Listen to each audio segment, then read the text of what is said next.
How you guys doing tonight? Good? Oh, hell yeah, man. Hell yeah. Thank you for coming. Happy to be here. I guess you guys don't all know me, so I'll tell you a little bit about myself. I'm 30 years old. When I turned 30, I decided I want to start doing things the way God intended that you do them. I'll give you some examples. Like, I don't put sugar or cream in my coffee. I drink it straight black because it's the way you're supposed to have it. It opens up the flavor of the coffee. I also don't put steak sauce or barbecue sauce in my meat. I eat it the way that the person brings it out to me because it's actually disrespectful for you to put steak sauce or barbecue sauce in your meat. Did you guys know that? All right, a couple of us in here, part of high society. Yeah. Here's another thing I started doing recently. I'm not exactly sure when I started doing it, but I'm really glad that I did. I ate pussy with my eyes open.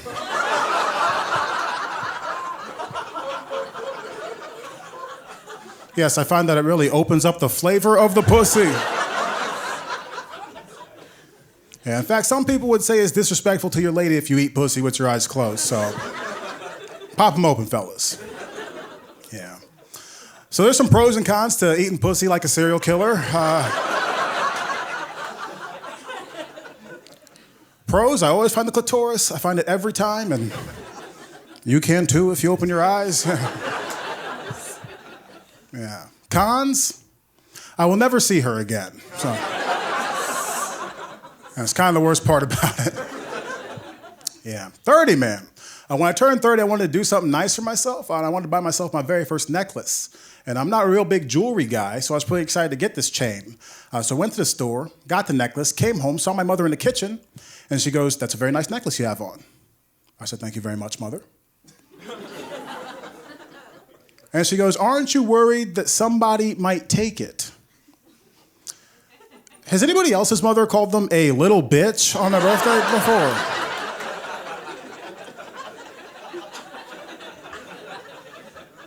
Yeah. Mine did, it wasn't fun. But, about right now, though, some of you may or may not be realizing that I am not currently wearing a necklace. Yeah, that's because my mother was correct about her baby boy. Yeah. It's hard to blame my mom, though. It's hard to blame my mother because I have a baby sister and she's 1,000 times tougher than me. Like when we were in high school, this girl was giving my sister grief, things came to blows, and my sister kicked the shit out of this girl. Tough lady. But then that girl's aunt came to my high school and attacked my baby sister. Yeah, I know. And so my sister kicked the shit out of her aunt next. Yeah. I'm very happy everybody in here is having a great time laughing because my sister's in the back. This is a big night for me. She would kick the shit out of all of you.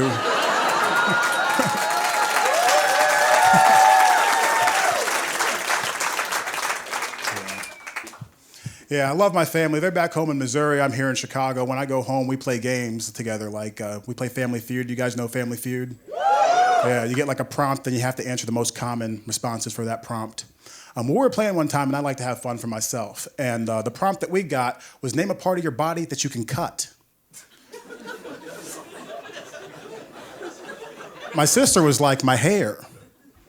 Number 3 most common answer on Family Feud. My brother was like, my fingernails. Number 5 most common answer on Family Feud. And I was like, my wrists.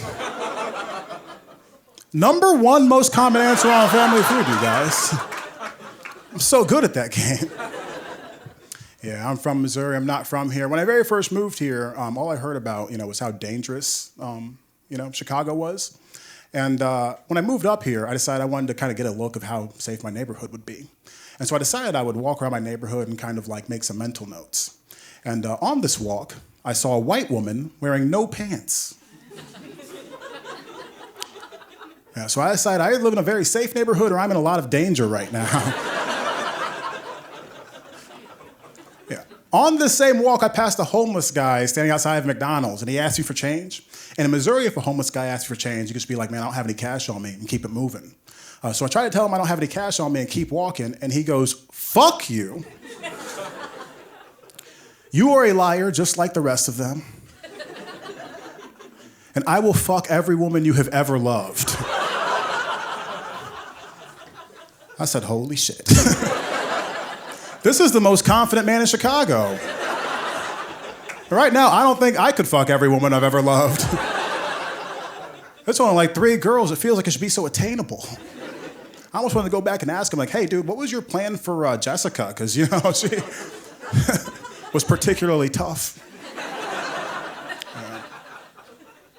Yeah. I don't know. I learned you can't do everything you can do in Missouri here in Chicago, like stop in random places and use the bathroom. I learned this because I had to go to the bathroom one day when I was walking. I tried to stop in, and the guy goes, yo, what are you doing? I was like, oh, I'm just going to use your bathroom real quick. And then he goes, oh, you can't do that because if you did, homeless people will be in and out of here. We can't have that. It's bad for business. I was like, okay. Well, I feel like you should be able to take a look at me and see what I am wearing and assume that I am not homeless. And then he just goes, I don't know your life.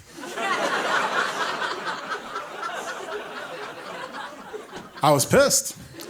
And then I walked outside and saw a homeless guy wearing the same shirt as me. Yeah. And I had to walk past him, like, kind of get where I was going. And I heard him yelling out. As I got closer, he was yelling out at me. He was like, TJ Maxx. And I was like, no. I got this shirt at Macy's.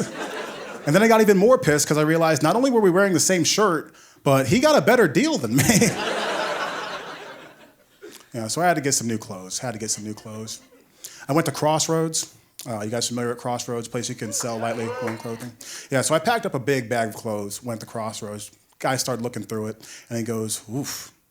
I'm like, what's up? He's like, I don't think we can take any of these clothes. I was like, do you not think that you can resell them? And he goes, I don't think you should have bought them, actually. He goes, where do you even get these clothes? I'm like, I got them at Macy's. He goes, dude, you know you got to go to TJ Maxx, right? You know? Yeah. Not from here, man. But I do love Missouri. I love Missouri. The part of Missouri that I'm from, you guys know that hit TV show Ozark? Yeah, well, that's the part of Missouri that I'm from. Yeah. Do you guys like that hit TV show Ozark? Cool, because the people from my hometown hate it. Yeah, they think it makes us look bad. This is a TV show about money laundering meth heads in the middle of Missouri. We're 4 seasons in and nobody's trying to sleep with their cousin. I feel like they're making us look great, you know? People are like, this is not an accurate depiction of mid-Missouri. I'm like, yeah, that's my favorite part. Nobody's using racial slurs. All the characters have all their teeth. I'm like, oh, this must be the nice part of the Ozarks. Yeah. This is great, man. I can see, like, all of your faces. This is nice. Sometimes I do shows, and it's not this full, and I can really, like, zone in on one guy. I have to kind of look around here. One time I was doing a show, and there was this guy kind of sitting up front, and I am very funny, and you guys are all laughing.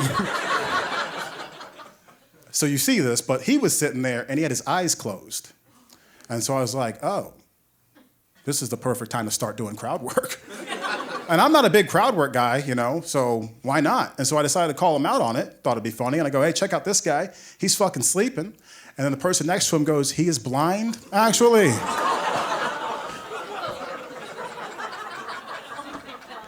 He probably just doesn't like your comedy. Yeah. Doesn't matter how funny you are, sometimes people just won't see the humor, you know? Yeah. A little bit more about me. I love rap music. Any fans of rap music out there? I love rap music, which is weird because I don't relate to it at all. You know? Like I was listening to this 2 Chainz song on his album Rapper Go to the League called NCAA. And in the song, 2 Chainz has the line, I use good pussy like it is lotion. I heard that, I was like, man, I don't know what that's about. I was like, man, I don't relate to this at all, because if I use good pussy like it was lotion, my knees would still just be ashy as fuck, you know? Like rappers have all this lingo they have to abide by, like snitches get stitches. I have too much anxiety to live my life that way, dude. Like if I'm sitting next to you on an airplane and I notice you have not put your phone on airplane mode before we take off, I will tell on you, you know? All these lyrics about popping bottles with models in the club. I don't know, man. I'm a pretty regular guy. I'm 30 years old. I have a boring sales job. Sometimes I go to brunch with my friends. I drink a lot of mimosas. The last rap lyric I related to is when Lil Wayne said, I don't drink champagne. It makes my stomach hurt.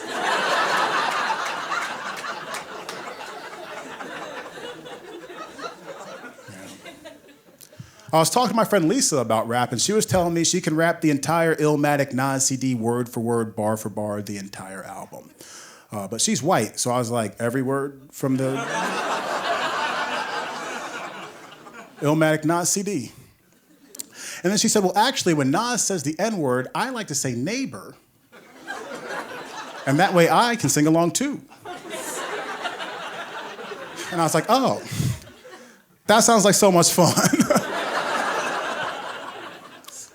So now what I've been doing when I listen to white people music so I feel more comfortable is I just like to sprinkle a dash of nigger in there, you know?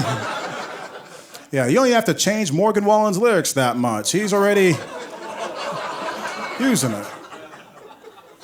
Yeah. I don't know if you can do that in every situation, though. I don't know if you can put every N-word and just switch it with neighbor in rap. Mostly because there's a rap group called Niggas with Attitude. Yeah, you know, they're angsty, angry, kind of in your face. If you change that to Neighbors with Attitude, that just sounds like a very nosy homeowners association that's trying very hard to not live next to niggas with attitude. Yeah. It's in my head, though. I know it's in my head that people do this, flip-flop, the N-word, my neighbor. I know it's in my head because I was walking home one day, and I saw this little old lady. She lives in my building. She recognized me. She leaned in. She said, hey, neighbor. I was like, what the fuck did you just say to me?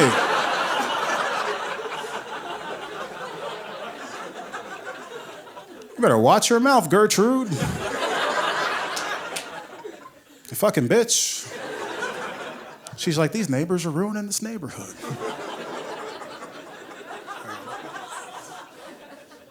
Yeah. I'm a big fan of sports. Anybody like sports in here? Love sports, man. I follow that ESPN page on Facebook. They had a post. It was about the 50 greatest black athletes of all time. And people in the comment section were not happy about this. They're like, ESPN, this is racist. You would never do this for white people. How come you haven't made a list of the 50 greatest white athletes of all time? Because there hasn't been 50 great white athletes. What are you talking about? Yeah, that's like me asking, how come there's not a Mount Rushmore of our greatest black presidents, you know? Fun fact, if you took the 50 greatest black athletes of all time and compared it to a list of the 50 greatest athletes of all time, it'd be the exact same list. Yeah, I think there's 5 great white athletes we can all agree upon. Okay, there's Tom Brady, Wayne Gretzky, Larry Bird, Tony Hawk, and Bobby Boucher from The Waterboy.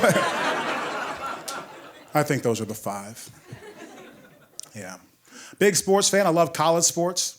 I cheer for the University of Missouri. Oh, yeah, because that's who I owe $20,000 to. Yeah. I have a friend, though, and he's a huge Duke basketball fan. But he has never been to a game. He's never been on campus. He's never been to North Carolina. I'm like, dude, why are you cheering for Duke basketball? And what I think is hilarious, it came time to go to school, and he applied to go there, and they didn't let him in. But he's still a huge Duke basketball fan? That doesn't make any sense to me. I feel like that's like if I mustered up the courage to ask out a girl, she said no, and then I showed up to all of her dates wearing a t-shirt that says, let's go Stephanie on it. Just commenting on all of her Instagram stories, you'll get a ring one day. You know?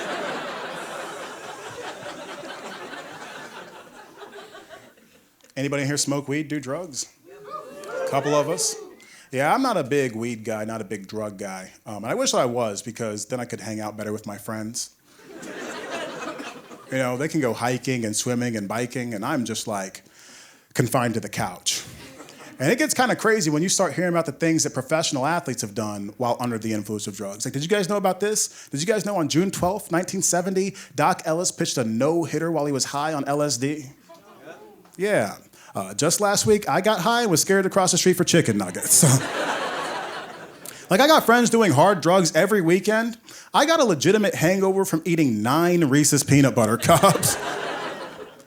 Doesn't seem fair to me. You guys do cocaine?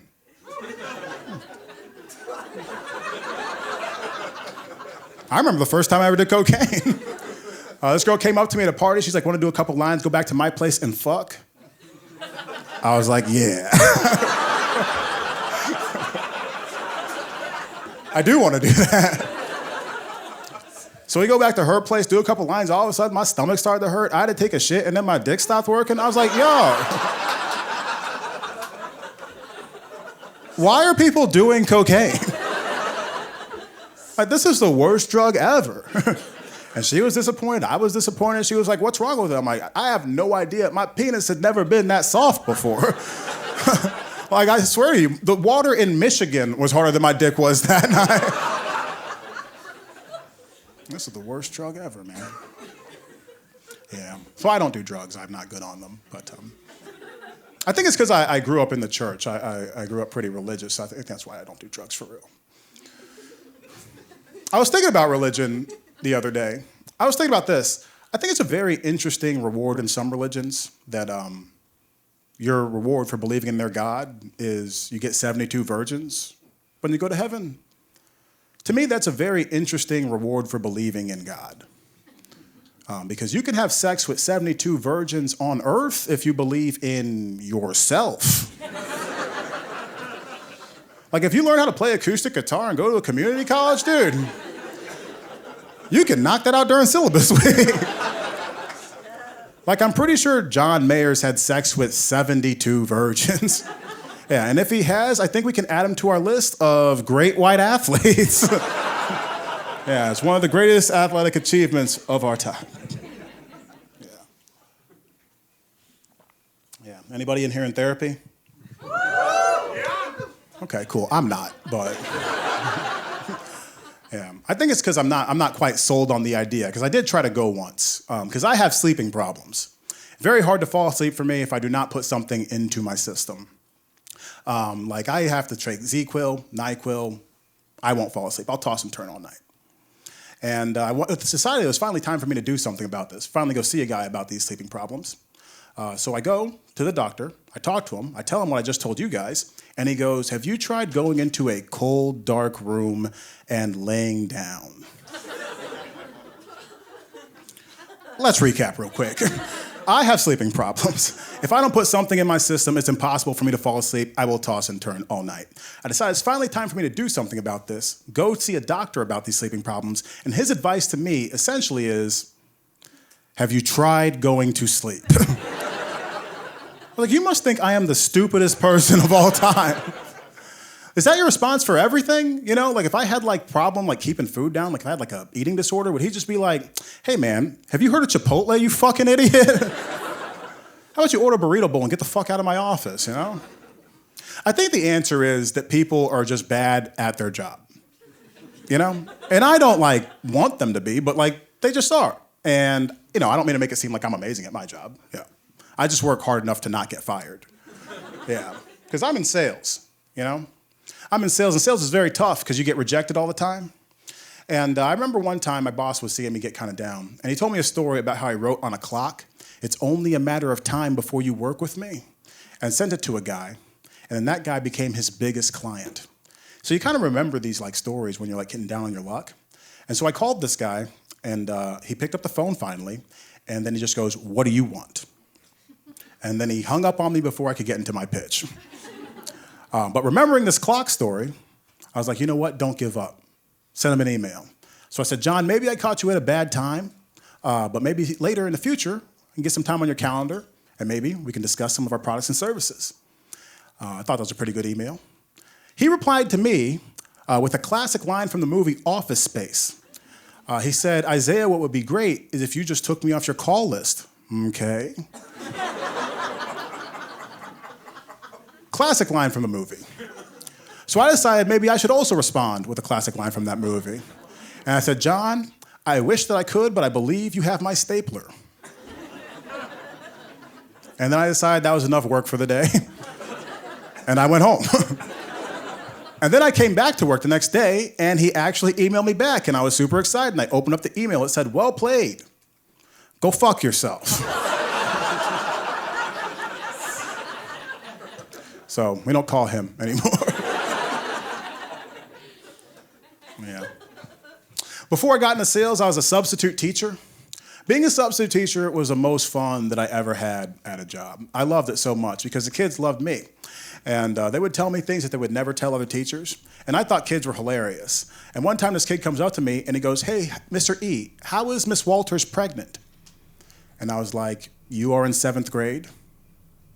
I cannot have that conversation with you. And he goes, no, no, no, no. I know what sex is. I was like, okay. Then I'm not exactly sure what you're asking me. And then he just goes, who wants to bang her for the rest of their life? Yeah. So I broke up with her. And yeah. Kid made a lot of good points. Yeah. I love being a substitute teacher, man. I don't want you to think that these kids were not also mean to me, because they were. I remember one time these two kids were roasting each other, and it was a very uneven matchup. And I don't remember exactly what this kid over here on the left said to the kid on the right, but I do remember that I chuckled a little bit. I laughed, you know? And then this kid over on the right, he kind of looked at me like he was disappointed in me. You know, like he kind of expected more out of me as like an authority figure. But then he kind of like composed himself. And then he said something that I will never forget. And what he said was, "Shut up, Mr. E. You look like you wipe your ass backwards and get shit all over your balls."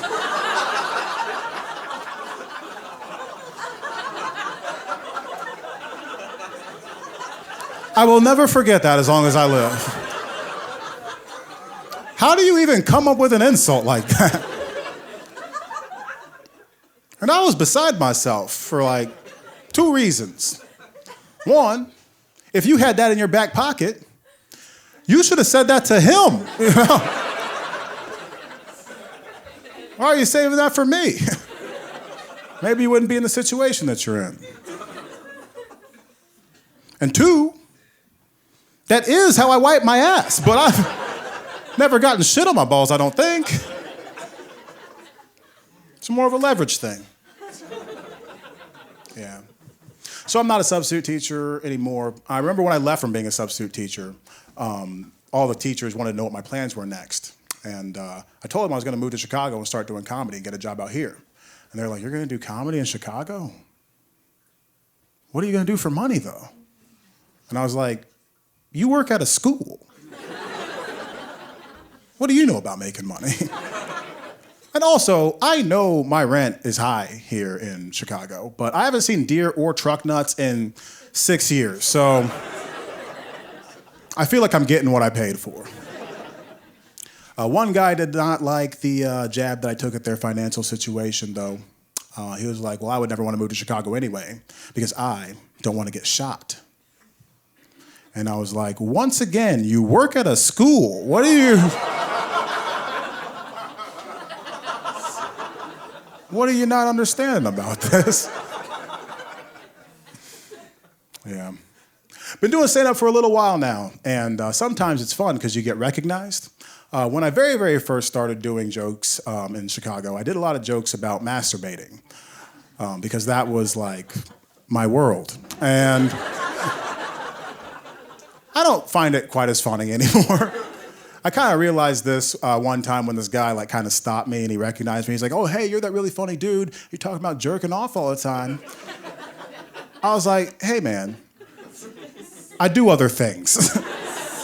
And I appreciate you liking the jokes, but don't you think you could have told me that after the show? You know, you had to wait until you were in line at this Chick-fil-A? Nobody here knows what we're talking about. This is very weird, to be having this conversation. But I think I had a lot of jokes about that because my first time having sex was not as good as my first time masturbating. Mostly because my first time masturbating, I did not get chlamydia. Yep. And my first time having sex, I finished fast. So it was like, coach put me in the game and I blew out both my knees immediately. Yeah, I felt like Boobie Miles in Friday Night Lights. Like, I waited all summer for this? This is crazy. Yeah. I will say this, I'm very happy this is an STD that you could get rid of very easily. Otherwise, I would not be shouting this into a microphone right now. So I appreciate you guys being here with me. Yeah, man. I don't know, man. I'm serious, though. I do empathize with athletes that like get injured early in their career and try to come back because they never play the game the same way, and it's not their fault, you know? Like, I was watching ESPN, and they were talking about this guy during this football game. He was trying to come back from an ACL injury, and the announcers were trashing this guy. And they were like, "Man, ever since that knee injury, he doesn't play the game the same way that he used to. If he wants to have any success during this game, he needs to take some risks and trust his heavy friends on the offensive line. And I was sitting on my couch, I was like, dude, taking risks and trusting a heavy friend is exactly how I got chlamydia. I was like, how about you shut the fuck up, Chris Collinsworth? You don't know what he's going through. I realize this is a lot. One more bit and we'll move on. Yeah, I don't know, because the result for me, like mentally, I can't like not wear a condom, which is crazy because like none of my friends wear condoms. Like, does anybody in here wear condoms? That's crazy. There's like 120 people in here. That's why I wear them, because you motherfuckers aren't doing it. Yeah, I don't know, dude. Honestly, like, it's crazy. It's such a mental block for me. Like, it gets in my head. Like, honestly, I can't even really watch gangbang porn because the entire time I'm just thinking, dude, this is wildly irresponsible. I'm like, what kind of health insurance do you guys have? All right, we can move on from that. Let's see. I'm a single guy, single. A lot of times I tell people I'm single, they're like, man, if I looked like you, I'd be dating and getting laid all the time. And I always like to say thank you for letting me know you think I have a shitty personality. Single, man. I've been single my whole life, actually. This bothers some people more than it bothers me. Like, I was talking to this girl on a date one time, and she goes, oh, that's a huge red flag because I don't know if you know what it takes to be in a successful relationship. And that didn't make me feel very good. But then I thought about it a little bit, and I was like, well, how many serious relationships have you been in? And she's like, I've been in 6 serious relationships. And I was like, call me crazy. But it sounds like maybe you don't know what it takes to be in a successful relationship. Like, if I had a friend and he was trying to be a lawyer, he failed the bar exam 6 times, eventually I'd be like, hey, man, maybe it's you know? Get off your high horse a little bit. Yeah. You guys hear about the love languages? Yeah. Fans of the love languages? I think there's 5, right? There's words of affirmation, physical touch, gift giving, acts of service, quality time, yes. And I think that is the stupidest thing of all time. That doesn't make any sense to me because I feel like any good relationship, you should probably have all of those things in like equal parts. You know, like the idea of this thing is you're supposed to pick like 2 of those, and that's how you want to be cared for. But I feel like that gives a pass to bad behavior. Because essentially, I could be like dating a girl, and I could be like, hey, I think you look very nice today. And she could just be like, well, actually, my love language is receiving gifts, so...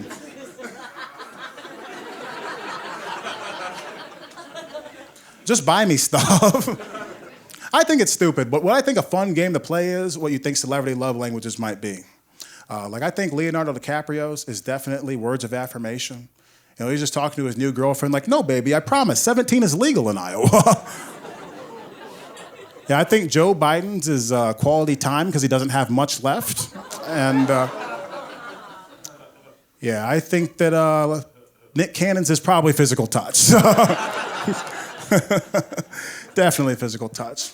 Yeah. Been going on dates, man. It's fun. It's young and it's great. I went on a date with this girl and she was telling me she wanted to get into sales because her grandma was in sales and she really looked up to her. And her aunt was in sales and she really looked up to her. So she wanted to get into sales and make a career change and she felt like she had the ambition to do so. And I was like, ooh, that's very hot. You know, I found it very sexy. So the rest of the date went well. And then we go back to her place. But then we started making out. I noticed that she had a comical amount of toilet paper in her underwear. And I was like, what's going on here? And she goes, oh, I'm on my period. I was like, oh, well, this is our first time going out. Just because I took you out doesn't mean I'm expecting you to have sex with me. We don't have to do this. You know, because I'm a hero. But then she tried to convince me. And she's like, well, do you have a condom? And I was like, I do. And she goes, well, I've had sex with a ton of guys while I'm on my period with no condom. So since you have one, I think we should be good. What do you think? And I said, I think a career in sales is not for you.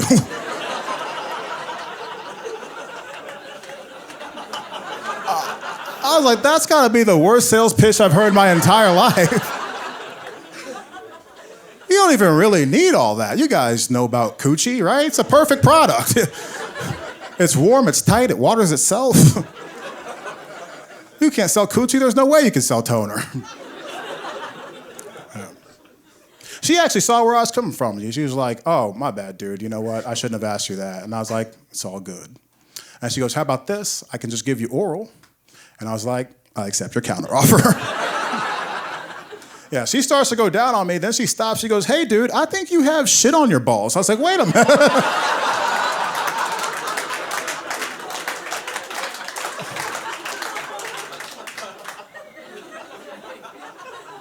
I'm so embarrassed.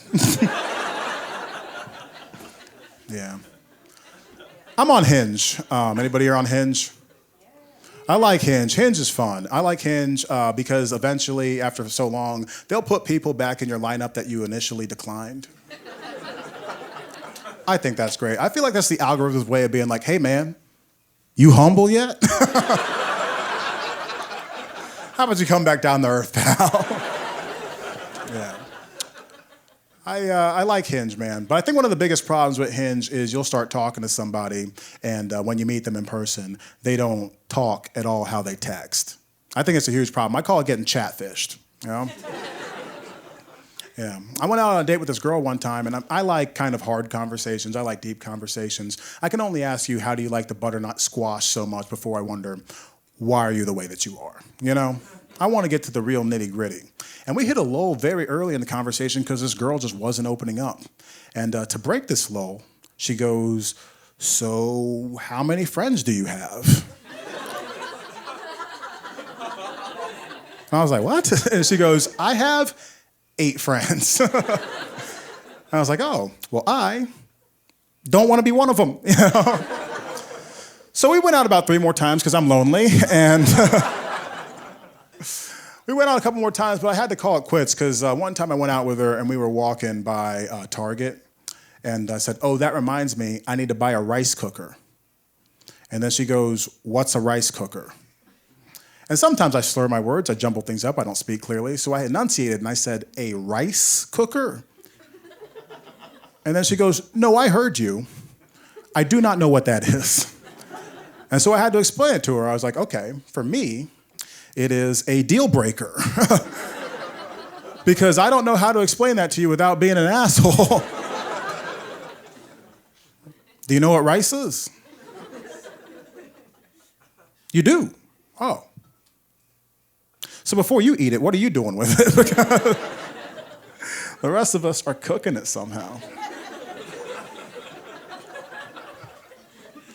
Yeah. We're going on dates, man. One time I went out with this girl, and I think it's really fun because people are being like very open about what they're into sexually. And I remember one time I went out on a date with this girl, and she was telling me what she wanted to get into because the guy before her was not on board. So she wanted to tell me before we actually had sex so that we could kind of like, you know, talk it out. And I was like, well, what are you into? And she goes, well, I want to continue dating you, but I also want to continue dating other girls and possibly bring other women into the bedroom. I was like, oh, you know what? That is A-okay with me. You know, having sex with women is awesome. I am literally trying to do it right now. And she goes, thank you for understanding. I'm like, is that it? And she goes, well, actually, I also want to have group sex with my property manager and my maintenance man. And I want you to watch. I was like, oh, this is where the other guy got out. Because that one is so much less fun. And she could tell I was kind of being like a little apprehensive. And she was like, well, what are you into? I'm the only one that's talking. You know, maybe we could talk about some stuff that you want to do.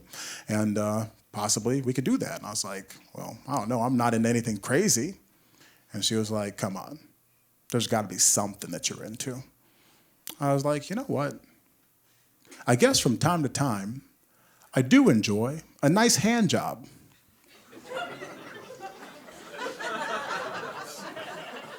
And then she said, what the fuck is wrong with you?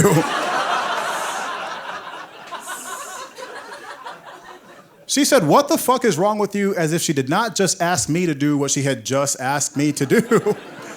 She upped the ante way too much.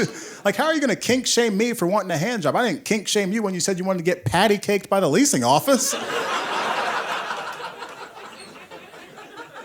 Doesn't seem fair at all. Yeah, I don't know. Dating is wild right now because we're aware of like way more things, on the spectrum of dating that we weren't aware of in the past. Like, you guys ever heard about this? You guys ever heard about fetishizing race? If you have not heard about this, here is how I can best explain it to you. You know how it is racist to not sleep with somebody because they're a specific race or ethnicity? Well, guess what is also racist? Sleeping with somebody solely because they're a specific race or ethnicity. And this was hard for me to understand. My friend was trying to explain this to me, and she was like, Isaiah, that'd be like if a girl wanted to sleep with you because you're a big black guy and you like to go to the gym. And I was like, well, that's why I like to go to the gym. And she goes, no, it's like she wants to have sex with you for things that don't have anything to do with you as an individual, but it perpetrates stereotypes about black men. Like, she wants to sleep with you because it'll disappoint her father, or she wants to sleep with you because she thinks you'll have a huge dick. I was like, well, if she wants to sleep with me because she thinks I'll have a huge dick, then her and her father will be disappointed. You should have said that first. I would have understood immediately. I want to be very clear. My shit is not small, but it is nothing to ruin Thanksgiving over. Yeah. If you want to have sex with me, you better like me for me. You want to disappoint your father? Get a degree in music theater. Yeah. Fetishizing race, man. Fetishizing race is interesting because it reminds me of a bunch of stories, and it makes a lot of things make a lot more sense, Like, I went to this party one time, and this girl, she came home from like her work or whatever, and it was her house. And she busts in the door, and she goes, let's take some shots, nigga. I said, yo, that's not cool. Because she was white. I was like, a fun alternative, you should say, neighbor. But then she goes, I suck black dick like it's a living. And my ex-boyfriend of 2 years is black. I am not racist. And then I said, that is not what I thought you were going to say.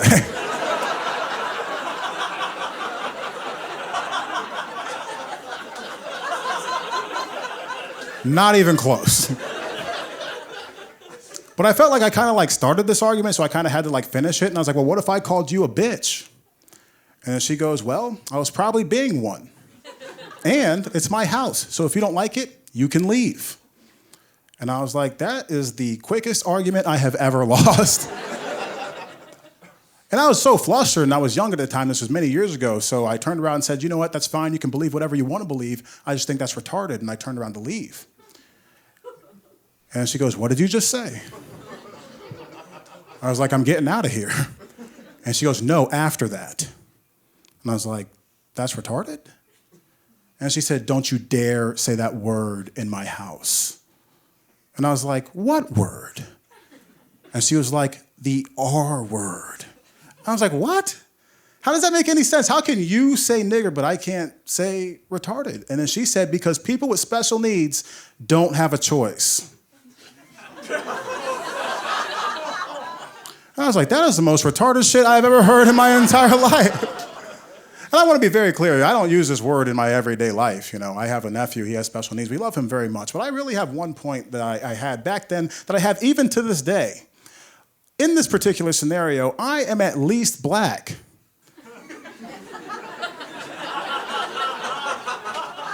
She wasn't even retarded. That's my dad's favorite joke.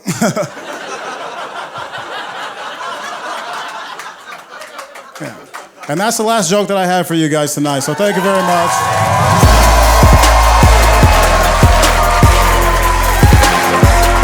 Thank you very much. I really appreciate it.